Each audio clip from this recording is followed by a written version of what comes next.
Hey everyone, I'm just getting ready for the new school year, and I thought I'd take a quick video about some these planning circles that we have on the website.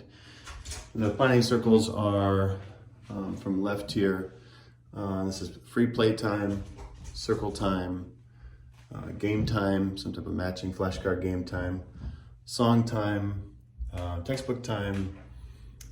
This is also kind of a game time, but basically creative time.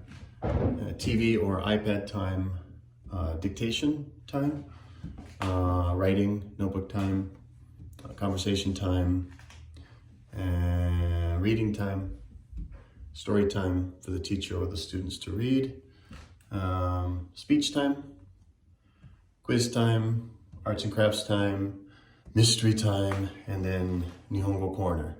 I'm going to leave these up on the board like this year, and when planning, I might start with like a pre-1 class. I'll just bring this down and have a circle time because I'm not really using the board for writing at this age. And then we'll do maybe a song time. Obviously they're not going to have a text. Maybe we'll do a seated game time, and then a conversation time, right, like activity 2. And maybe we'll watch a video and then finish with a story time. Even switch this out actually here. So this can be done like vertically like this, or it could also be done up and down, and that'll give students kind of a visual idea. So as the students are sitting here, they can kind of see what's going on today.